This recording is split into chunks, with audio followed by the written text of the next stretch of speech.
defense were hoping for a mistrial. They were hoping that just one juror would disagree, and that was Giuliotti's fear.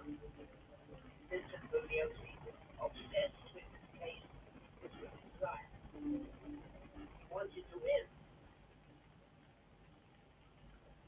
It took 32.5 hours of deliberating before the jury sent out word that it had indeed reached a verdict.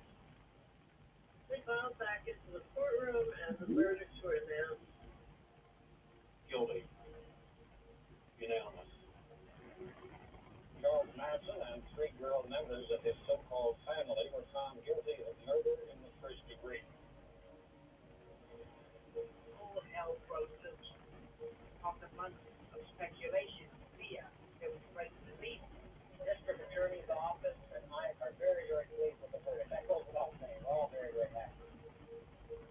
I was thinking, keep your heart out, Terry Nation. The rest of the story is history. Several months later, ex-Watson came back from Texas and was convicted in his own separate trial. I was just stunned that Giuliotti pulled it off, and that the jury were able to believe that the Beatles were the reason Manson had ordered his acolyte to go out and kill. I know it sounds strange, but the whole idea of helter-skelter was reinforced by Charlie Manson and the girls acting like madmen and living in the courtroom. Giuliotti convinced the jury that the Manson girls had surrendered their free will and killed for him. And I think it's a huge triumph for Mr. Giuliotti. After the verdict, the judge scheduled the penalty phase of the trial. That is all that remains. Decided Manson and the 3 girls should be sentenced to die in the gas chamber at San Quentin or get life sentences in the penitentiary. The same jury that found them guilty has to decide on life or death. Family members came along and testified for them. I remember when I was at the ranch with Charlie, when we were sitting in the circle, he talked about how people fear death, and if they are willing to die, then death doesn't have a hold on them. But the person that said he had no fear of death had more fear of death than anybody. And would do anything not to die in the end. I think Charlie talked the girls into taking the blame for everything so that he wouldn't die. I remember the girls, they passed me a note, and it said, will you help us save our men? They wanted me to testify. They wrote it all out exactly what I was supposed to say. And the story was just crazy. Basically what it said was that Charlie had nothing to do with it. That it was all Linda Kasabian and Leslie and throwing all the girls under the bus. I didn't want to do it, but as with everything else, Charlie controlled it. He asked me to lie, which is perjury. And I remember Giuliotti responded real good. He said, isn't it true that you're trying to make sure that Charlie doesn't go into the gas chamber? I was in total survival mode. I was just absolutely beat to the point of there's no way out. So my whole testimony was all good. I just did everything they wanted me to say. Charles Manson, as far as I'm concerned, he hated women and used them. He wanted to be the only one that was thinking.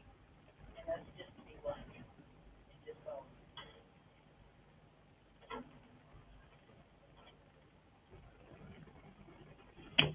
Today, the judge formally passed sentence on Charles Manson and his girl. The penalty, he said, for 7 senseless murders.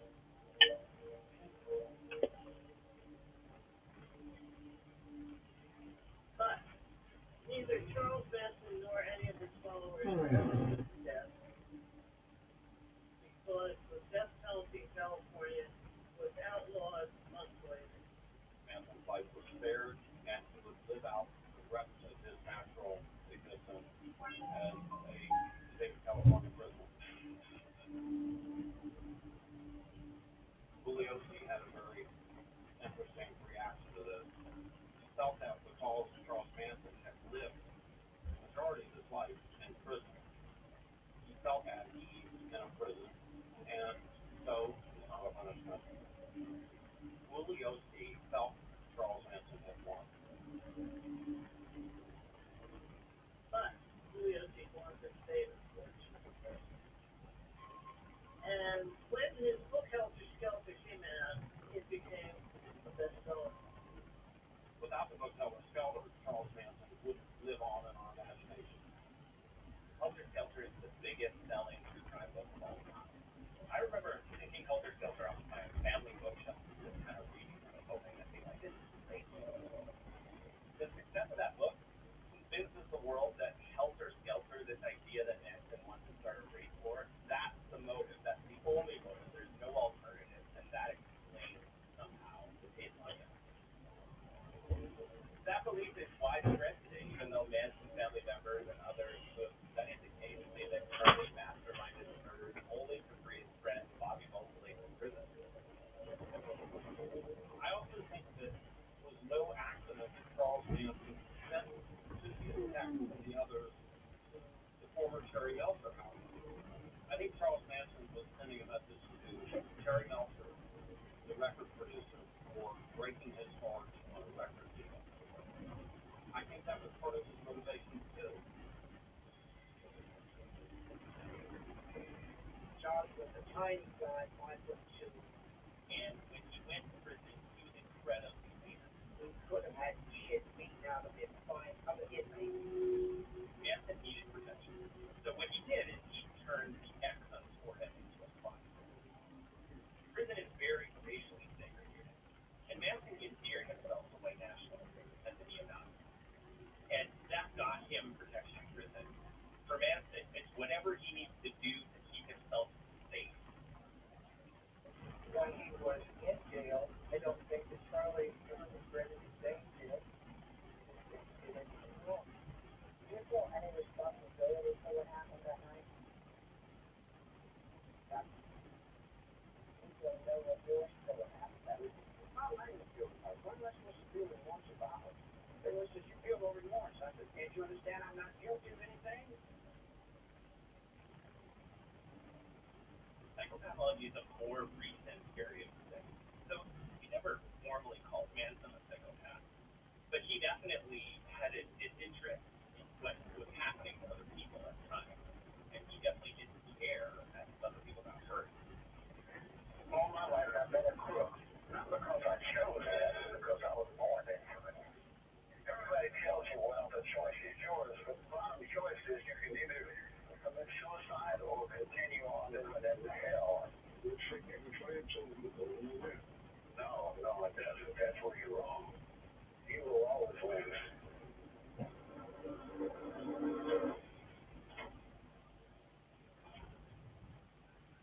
Charles Manson, the infamous cult leader behind one of the most notorious killings in American history, is dead at the age of 83, passing away overnight at a California hospital of natural causes.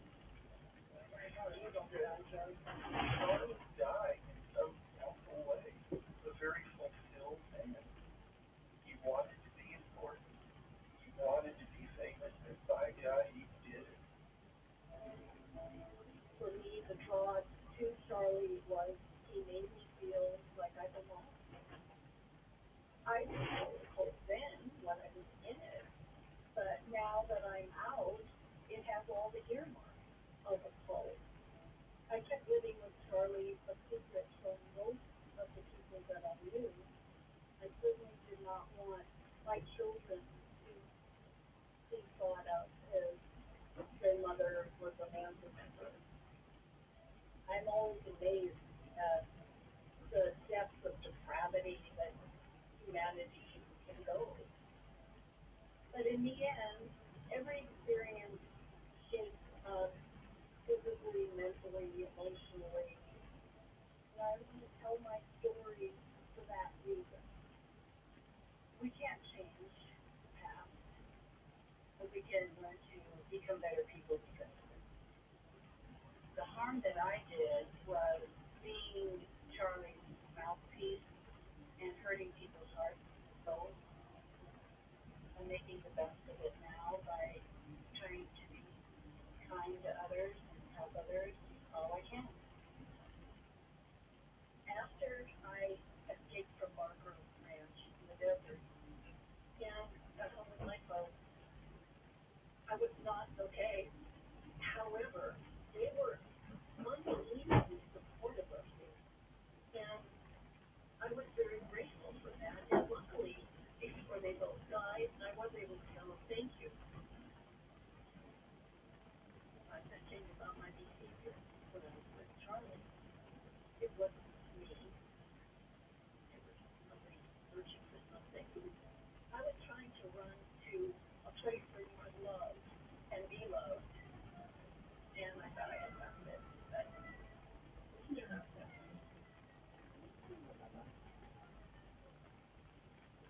Don't do any of the things we wrote with the 1960s ended on the morning of August 20th, when the maid at the Yellow House found the bodies.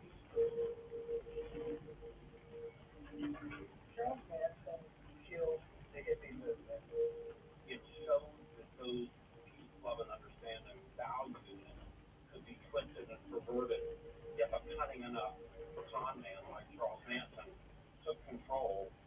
For the family members of the victims, this cliche that never died. You need certain members of the press for the way that they were treated after the Westwood. Well, yes, the honors I despise press immensely for deliberate cruelty and honors. This mother ate the Hedberg's pregnant. How can an individual go in and sign them up? What mercy did you show her? What mercy did you show my daughter when she says, give me 2 weeks to have my babies, and then you can kill me? The sad fact is that this case shined a light most destructively on the victims who were butchered and brutalized by a man who has usurped them in history. It's an American tragedy that long after the names of the dead are forgotten, Charles Manson's name will live on.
I know that he'd owe, I think it's 40 grand to a bloke in London who's in the Paris pub to a member to, looking for us to be able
The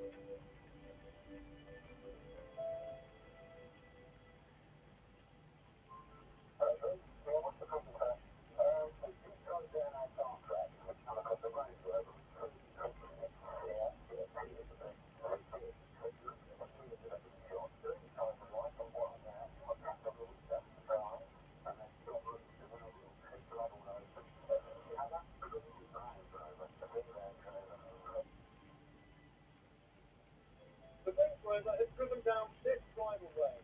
All three men were shot through the head at point-blank range. Detectives say they're keeping an open mind, but believe the killings have all the hallmarks of a gangland murder.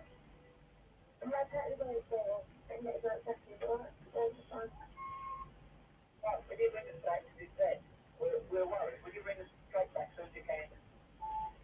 Give us a ring, please. Are you alright? Because at the moment I think you're dead. Have no more messages.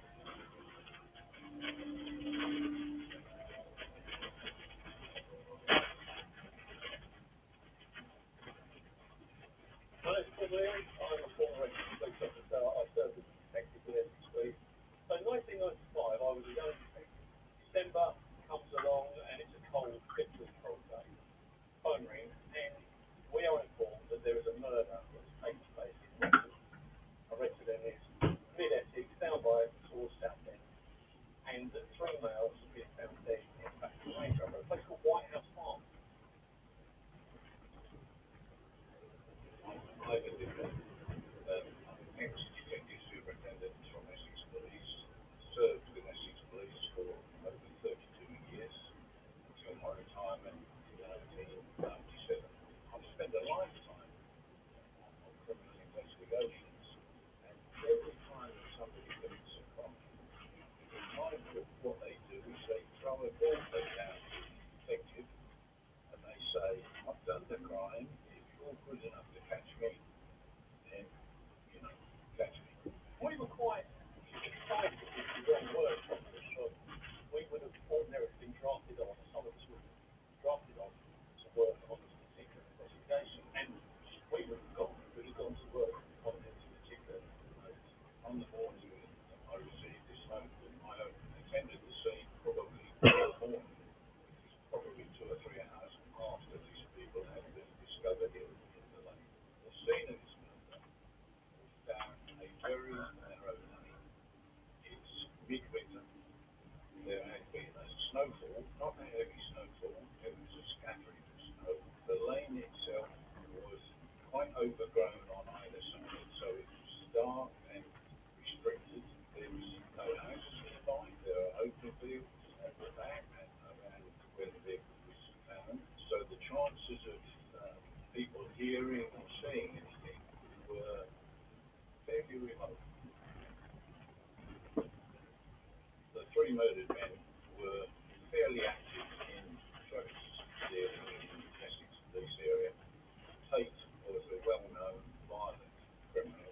Craig Rolfe was actually born in prison. Tucker had a certain amount of intelligence and business acumen. He mixed in fairly high circles. I think the boxer Nigel Benn, he was a close associate of his, and he was intent, I think, safe to say, on making money from criminality. Rolfe was a known user of drugs and was with Tate and Tucker linked. But these people used to control the drugs supply and use in a lot of the clubs in and around the South Essex area. Brian, we had written Chased by Default about 15 years ago. It used to be Brian Rock. He worked in London, and then I got to know a bloke called Mark Randall. He was one who got me the job with me. When I got to know him, I got to know the ins and outs. He introduced me to a bloke called Conrad Chaplin. Conrad was an ex-armed robber, and he had a load of bank drafts himself. Craig was in a tire fitter. He wanted to earn more money in life, so he come and work with me for a bit. Then we used to take Craig out weekends on the rains and go involved in these. And after I realised how much money you can make selling these rather than working as a tire fitter. The name's David Craig. I grew up on Melbourne Park Estate in Chelsea. It's like a council estate, right on the outskirts of Chelsea. Lovely childhood growing up, all the normal things a kid would do there. Cycles and this sort of stuff. Over the hills every day. Lovely parents. It was all good. At 17, is where it started going wrong. I got involved with someone who I was a school friend with, a geezer called Roy Patterson, who was really in the bodybuilding at school, taking steroids and stuff at 15. And at 17, I started training with him seriously. And I went from 11.5 stone to 16 stone. Training properly with steroids. And it was then that I got introduced to Norwood. And really that's the beginning of the problems. My name's Bernard Mahoney, and I grew up in the mid-80s. I ended up in Basildon, where I had a pretty rubbish job driving trucks and things. And soon, with a charitable work helping these young kids, I got introduced to Craig Brothers. We became quite good friends, particularly with he knew I was struggling to find a bit of work, so he said he'd speak to this guy he knew in Basildon, who owned a night. So I said, fine, and eventually made the call.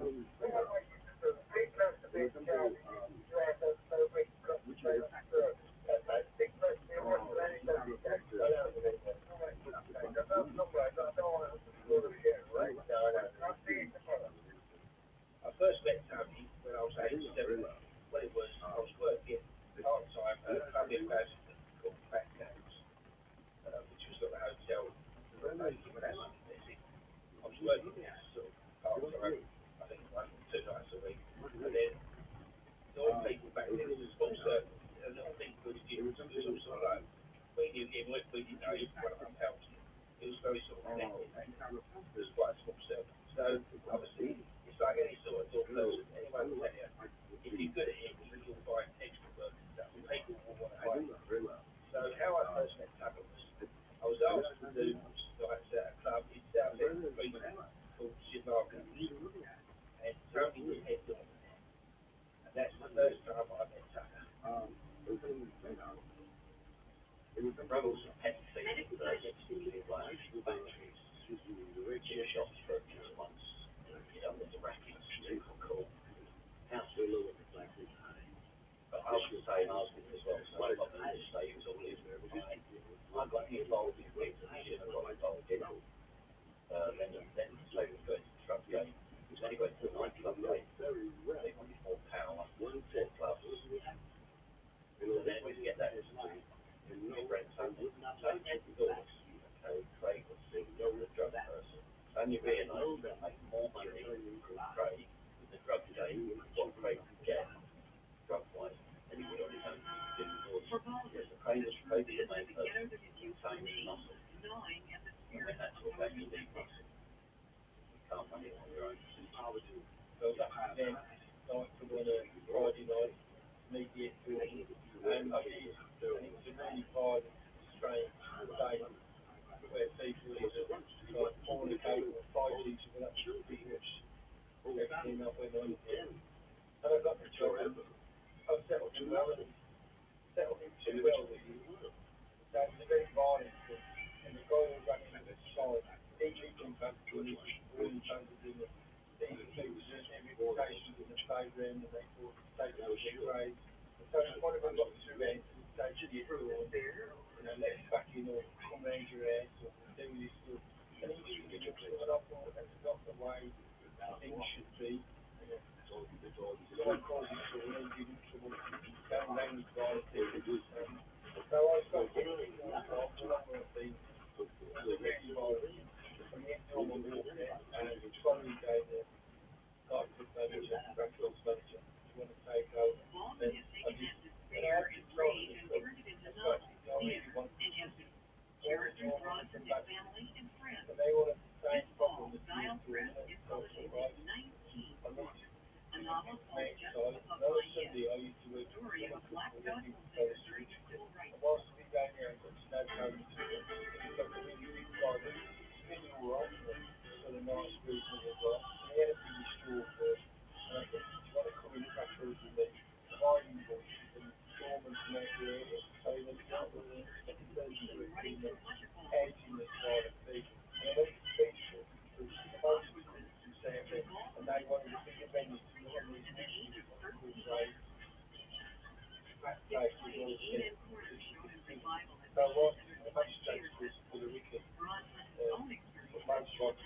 Absolutely used, absolutely chain the filter through the floors, in the garden, bolted over the top, gone through the floors, hopped on the motorbike, disappeared. And he's washed it in the same way too, to expect it to put it in it, to the, and it wouldn't have it so there was an accident. That was the evidence was that in the health demand factory. That time I spent a bit of time doing this fight with him on the road. After he escaped from the legislative court, and he went over the top. Got out. But my friend was a very nice geezer. We ended up in Sutton, and I got over there, but in them days, if you remember rightly, all the villagers were there. I don't know if it's common knowledge that our family is Spanish. My first language was Spanish. I could speak English as a kid. But all our family stretched from Malaga to the point of Puerto Santa Maria and then to a place called Jerez de la Frontera. And we got lots of family in Spain. So if anybody wants to fighting up or looking after. But basically what happened was I was out there spending a lot of time, because I had a place out there at the time, I was spending a lot of time there. What you believe was the place, everybody was there, the old William Bob was there, the Security Express Bob was there, the Kilogram Bob was there. So I really got on well with him.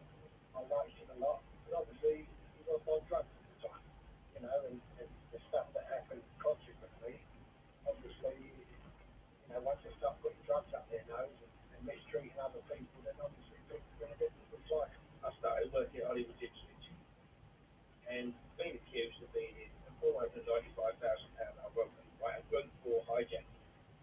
Now, the people that tried to say were involved in this robbery was Tony Tucker, me, Dave Causton, a fellow who's dead now called Dave Wilson.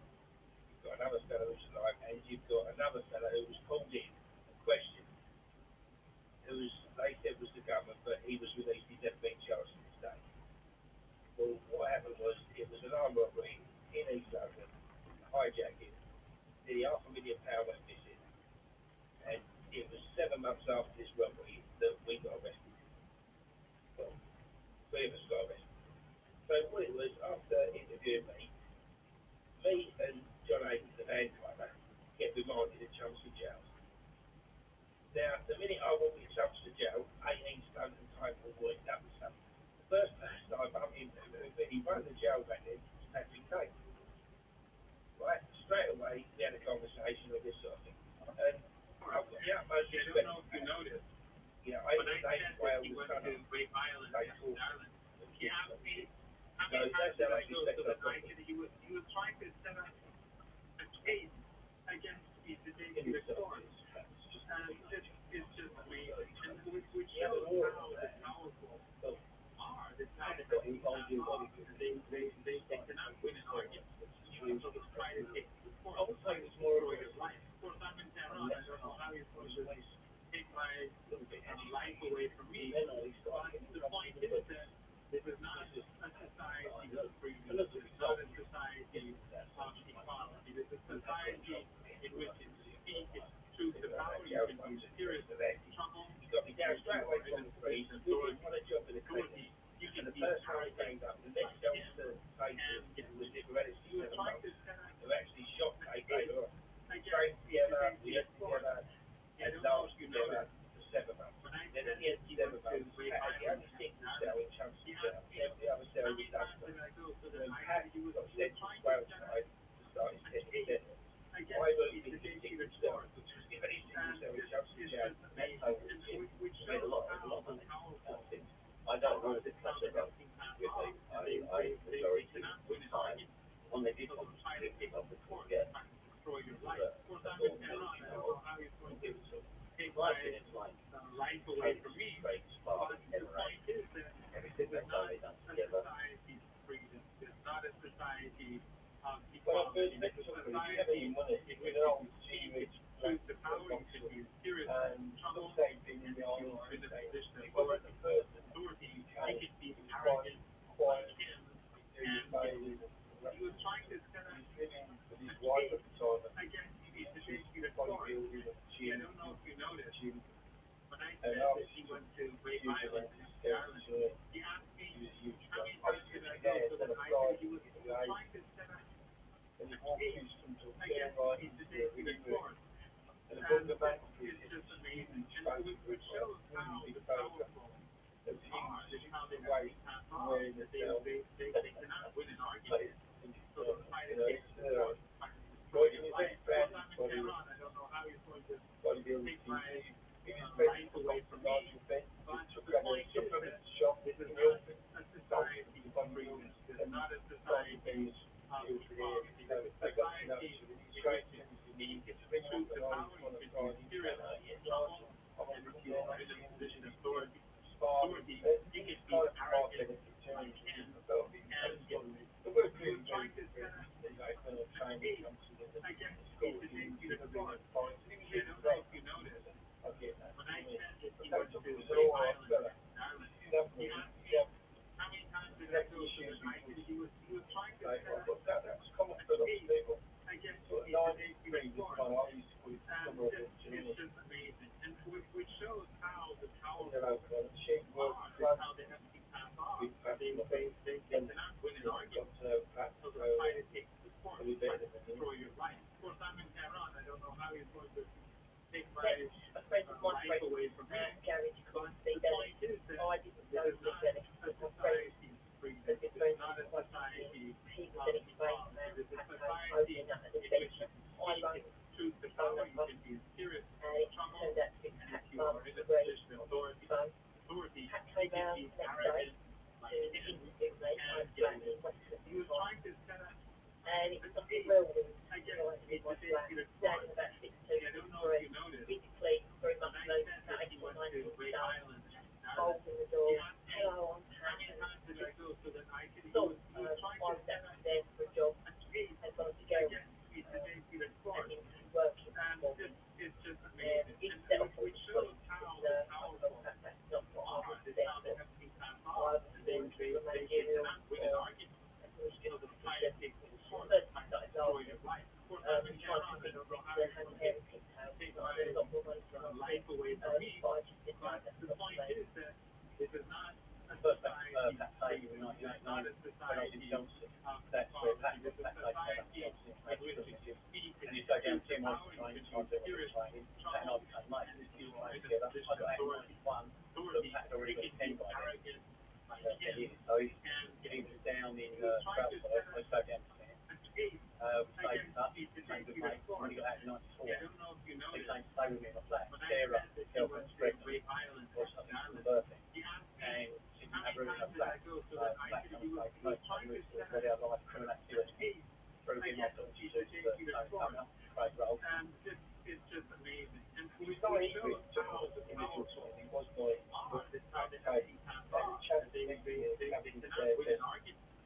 So the fight is taken to the court, they fight to destroy your life. Of course, I'm in Tehran, I don't know how he's going to take my life away from me, but the point is that this is not a society of freedom, this is not a society of equality, this is a society in which you can speak, choose the power, you can be in serious trouble, and if you are in a position of authority, you can be arrogant like him and get away. He was trying to set up a case, I guess he's the dictator court. I don't know if you noticed, when I said that he went to Great Island in Ireland, he asked me how many times did I go so that I said he was trying to set up a case, I guess he's the dictator court. And it's just amazing. And it shows how the powerful are, that's how they have to be passed off. They cannot win an argument. So the fight it takes to the court, the fight to destroy your life. Of course, I'm in Tehran, I don't know how you're going to take my life away from me, but the point is that this is not a society of freedom, this is not a society of equality, this is a society in which you can speak and choose the power, you can be in serious trouble, and if you are in a position of authority, you can be arrogant like him and get away. He was trying to set up a case, I guess he's the dictator court. I don't know if you noticed, when I said that he went to Great Island and Ireland, he asked me how many times did I go so that I could, he was trying to set up a case, I guess he's the executive force. And it's just amazing. And which shows how powerful are the Republicans are. And they cannot win an argument. So they'll try to take the force, try to destroy your life. Of course, I'm in Tehran. I don't know how you're supposed to take my life away from me. But the point is that this is not a society of freedom. This is not a society of equality. This is a society in which if you speak truth to power, you can be in serious trouble, and if you are in a position of authority, you can be arrogant like him and get away.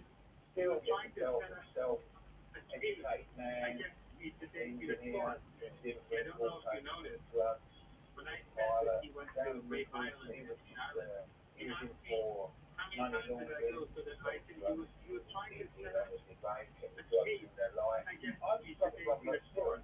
And it's just amazing, and which shows how powerful are, this how they have to pass off, and they cannot win an argument. So they're trying to take the court, trying to destroy your life. Of course, I'm in Tehran, I don't know how you're going to take my life away from me, but the point is that this is not a society of freedom, this is not a society of equality, this is a society in which if you speak truth to power, you can be in serious trouble, and if you are in a position of authority, you can be arrogant like him, and he was trying to set up a case, I guess, to take you to court. I don't know if you noticed, but I said that he went to Great Island in Ireland. He asked me, how many times did I go to it? I said he was trying to set up a case, I guess, to take you to court. And it's just amazing. And it shows how the powerful are. They try to take the path off, and they cannot win an argument.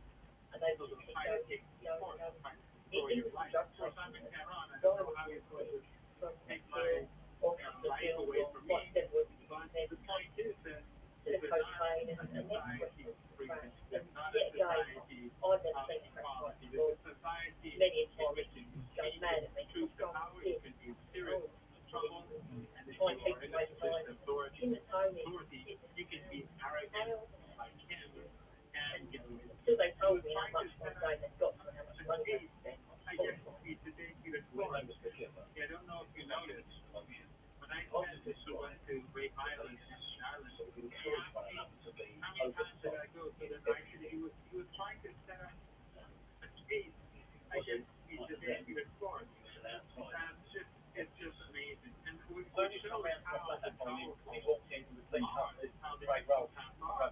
They cannot win an argument. So they'll try to take the court, try to destroy your life. Of course, I'm in Tehran. I don't know how you're supposed to take my life away from me. But the point is that this is not a society of freedom. It is not a society of equality. It is a society in which if you speak truth to power, you can be in serious trouble. And if you are in a position of authority, you can be arrogant like him and get away. He was trying to set up a case, I guess, to take you to court. I don't know if you noticed, when I said that he went to Great Island in Ireland, he asked me, how many times did I go? So that I said he was trying to set up a case, I guess, to take you to court. And it's just amazing. And which shows how the powerful are, is how they have to pass off. And they cannot win an argument. So they'll try to take the court, destroy your life. Of course, I'm in Tehran. I don't know how you're supposed to take my life away from me. But the point is that this is not a society of freedom. This is not a society of equality. This is a society in which if you speak truth to power, you can be in serious trouble. And if you are in a position of authority, you can be arrogant like him and get away. He was trying to set up a case, I guess, to take you to court. I don't know if you noticed, when I said that he went to Great Island in Ireland, he asked me, how many times did I go so that I could, he was I always trying to remember set the up day, Pat, I October the guess first, the day he was born. Halloween. It's just amazing. And I was which thinking, shows how the you know, I bet it's are, something how they have surprise passed for off. They cannot a win an lot argument. will be good. So they'll try to take the point, try to destroy your Every life. team So that Simon I've been Tehran, I don't know charged, how he's going to excellent, take my don't take life away from me. But Norway, the point it is is a that military this base, is not in a Kuwait. society of freedom. This is not a society of equality. This is a society in which if you speak it truth to power, you can be in serious trouble. If you are in a position of authority, you can be arrogant like him. And he was trying to set up a case against the debate reform. I don't know if you noticed, when I said that he went to Great Island in Ireland, he asked me how many times did I go so that I could, he was trying to set up a case against the debate reform. And it's just amazing. And which shows how So the Pat powerful Tate was offered the are, opportunity how they to have invest passed off. They £135,000 cannot win an argument. in the drug So importation. they'll try to take He didn't have any money to destroy your borrow life. it. Of course, I'm in Tehran. I don't know how you're supposed to take my life away from me. But the point is that this is not a society of freedom. It's not a society of equality. It's a society in which if you speak the truth to power, you can be in serious trouble. And if you are in a position of authority, you can be arrogant like him. And he was trying to set up a case against the debate reform. I don't know if you noticed, when I said that he went to Great Island in Ireland, he asked me how many times did I go so that I could, he was trying to set up a case against the debate reform. And it's just amazing. And which shows how the powerful are, how they have been passed off. They cannot win an argument. So they'll try to take the court, try to destroy your life. Of course, I'm in Tehran. I don't know how they're going to take my life away from me. But the point is that this is not a society of freedom. This is not a society of equality. This is a society in which truth to power, you can be serious trouble. If you are in a position of authority, you can be arrogant like him.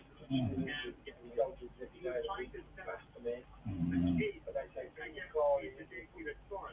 I don't know if you noticed, when I said that he went to Great Island in Ireland, he asked me how many times did I go so that I could, he was trying to set up a case against the debate reform. And it's just amazing. And which shows how the powerful are, how they have been passed off. They cannot win an argument. So they'll try to take it to court, they'll try to destroy your life. Of course, I'm in Tehran. I don't know how you're supposed to take my life away from me. But the point is that this is not a society of freedom. This is not a society of equality. This is a society in which if you speak it truth to power, you can be in serious trouble.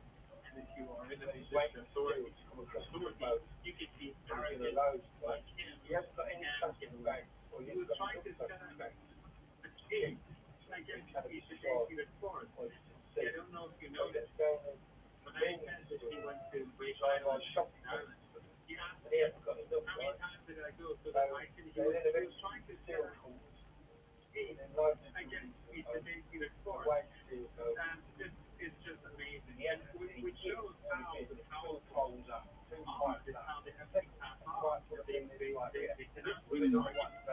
So they'll try to take it to court, try to destroy your life. Of course, I'm in Tehran. I don't know how you're supposed to take my life away from me.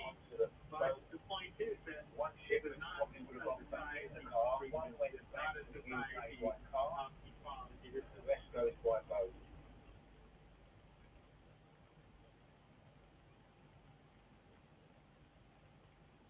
Trucks turned out to be good, right? Took a was panicking, Pike was threatening everyone, and I want my money back, and that was it. I knew in the end. The drugs come into the country, and they start distributing. There's 125 grams worth, or not massive amount,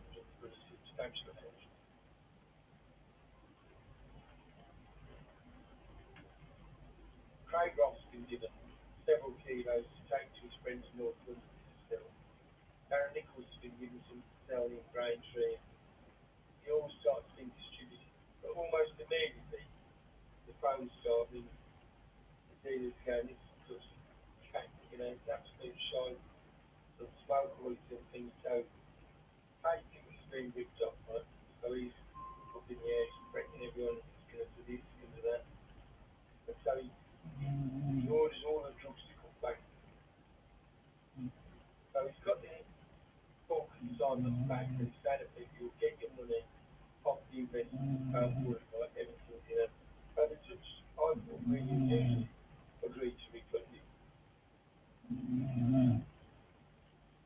In the morning and said, can you do me a favour, Val? He said, I'm going over to West End.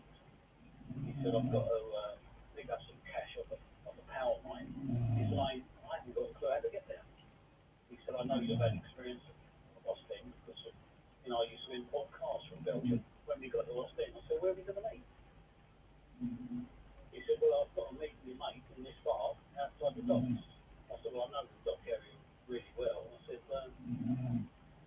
I'll get you there, and then we'll go from there. Well, Pat had Tony Tucker's friend Craig Rolfe with him, and also 3 young girls.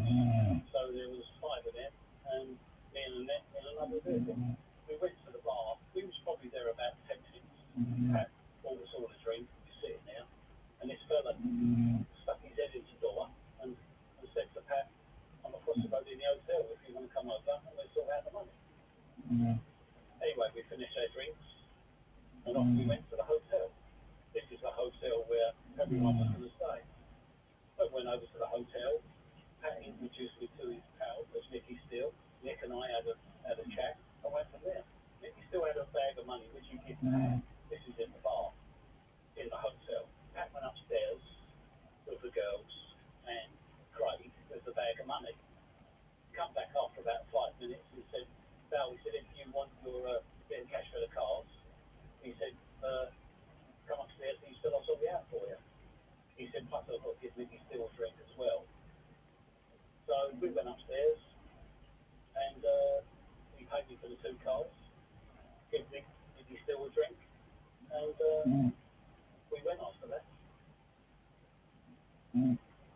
Bank's been giving his money, Steele's paid the bank the remainder bag of money, and stepped on their separate ways, Barry's come home after he's got his money back. Later on in the afternoon, Tony Tucker come into the garage and he said, I heard you went over to West End with Pat. I said, yeah. He said, have you heard anything from him? I said, no, why? He said, well, he said, he's supposed to bring me. He said, I have no other word. I said, but he was with 3 girls. And he said, well, that's probably why then. The very same weekend the events collapsed, it just all went to shit. Her father described her as an ordinary family girl, bright, full of life, studying for 3 A-levels. But this is Leah Benn today, in a coma after buying an ecstasy tablet for £10 on her way home for an 80th birthday party. Retired police inspector Paul Best asked for the photograph to be released as a warning to other teenagers. I've got anger, hate, I've got love. But love for my daughter. But anger for the people that drums. I hate this bastard.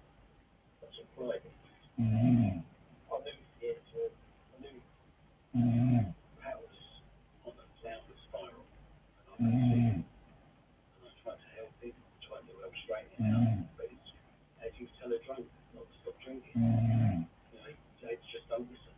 Pat wasn't ready. He was on a downward spiral, and I would say out of control. It would be very frightening if he didn't like you.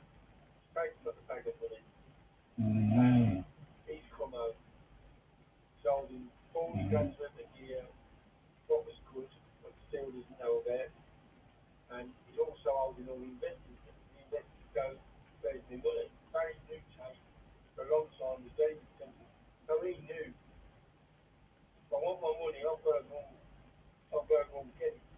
He knew what Tate was going to do. Everyone, I want to change for because it wasn't in his mind to take it.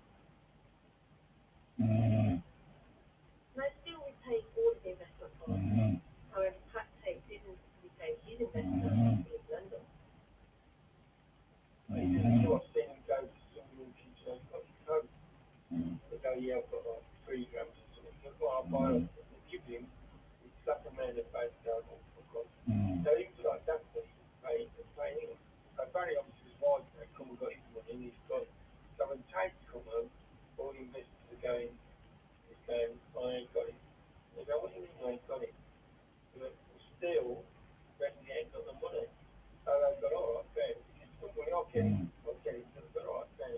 So they were stuck to steal. I said, that means you ain't got the money. You go, right. I mean, the Belgians got it. So then they got back to the pattern, and then, it's not an easy person to deal with, you know. So we got back to deal with it. You've got them all. So, choose Charles fashion exposed. He's a fucking liar, he's a fucking, I want to get him in there. I'll put him on his knee, and I'll shoot him in front of you. Pat really put steel in a corner. There's lots of things to think about. A, Pat really going to kill me. B, he's talking crap, and he's just shouting and screaming for the benefit of the investors, right? The investors are going to want us to come together. That's what they're going to do.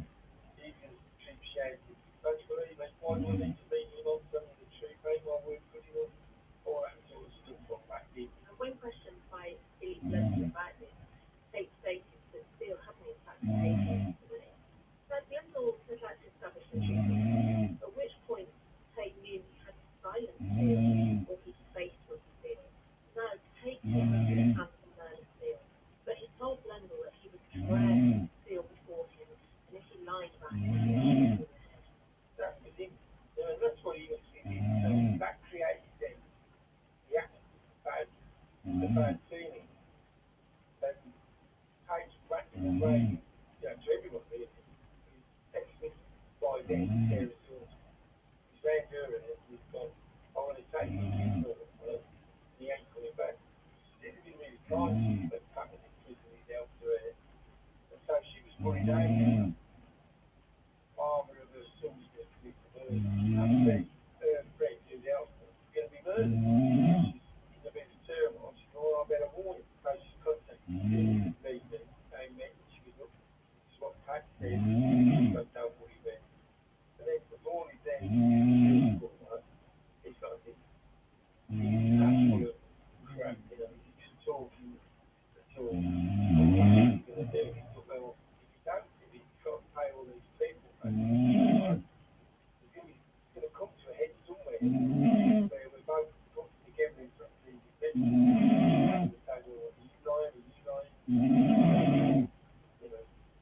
The president to do this, you've got to go. At that point, he decided he had to. But there were other factors. You were given, say, there was only 25 grams worth of gear, and a third, and you've been in the drugs game all your life, you're going to know a look. And in the drugs world, they can talk to you. So it's not like the robbers with the sedative, or cracking each other up, sticking knives in each other's back. Some of the city deal, all that gear was bad. So I mean, when you watch it, they obviously still bad there, that they did talk across.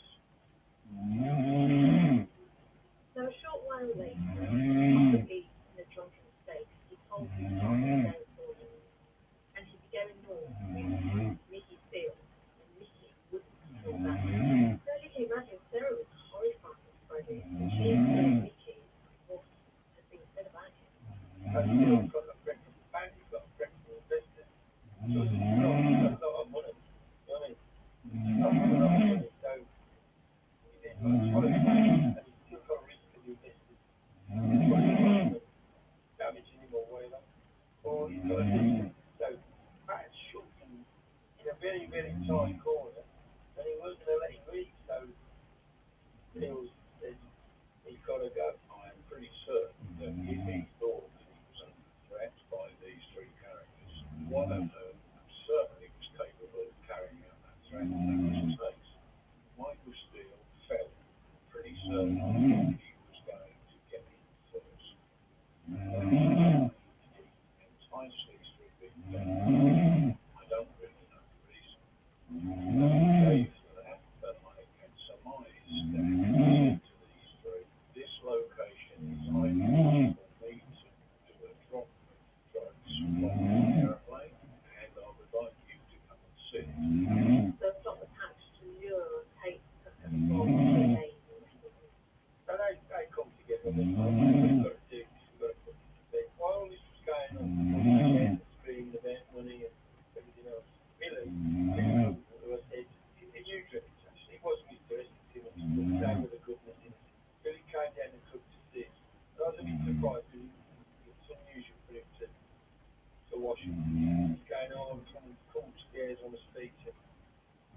mentally affected him, because he was friends with Mark Murray, you know, ultimately supplied these friends. And Tucker had been making noises about it, he wasn't happy about that.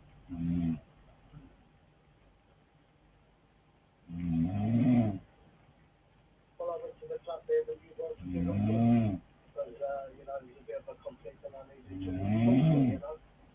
And, Tucker wouldn't come to me, so he sorted out with Pat Taylor, and I told him what the score was and what was going down.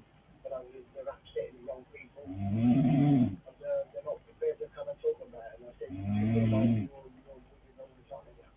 So before this comes down, don't think it is what it is. I'll say something behind you, goes bang in the back of the head, don't be surprised, because, you know, so when we look really on, he said, well, if it happens, it happens. So then I knew it's no good trying to talk to him all the other. At the end of the day, obviously, if there is a problem with Billy, I understand the right side of the fence.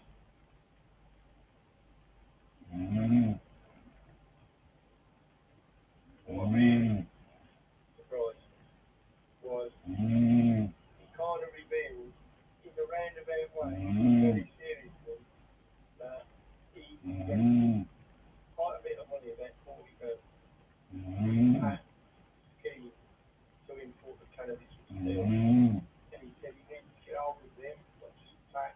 Well, took her about the effects in black bags and whatever. He didn't have a problem with anyone else, just them two. But they had, since obviously been happening, they just took more and more drugs and they're probably lying and back there and then cracked out their head. Even now, I've never seen anyone take many drugs as those two. I just never seen it. They just stopped from the moment they got up. So literally, they knocked themselves out down the street. They were just always taking drugs. To the point where they couldn't really go out. They literally knocked themselves away just so they could sit. Shocked me that he was involved with Pat, but as I said earlier, that's all the world of the guy when he was ex-baby, when they were dancing. You know, I suppose they felt he betrayed by him. Pat had been stayed on the he'd been dead on. That is to it. He'd have known to it. They was three horrible guys, really bad guys. They robbed a lot of people, done a lot of bad things, and there was a lot of people killed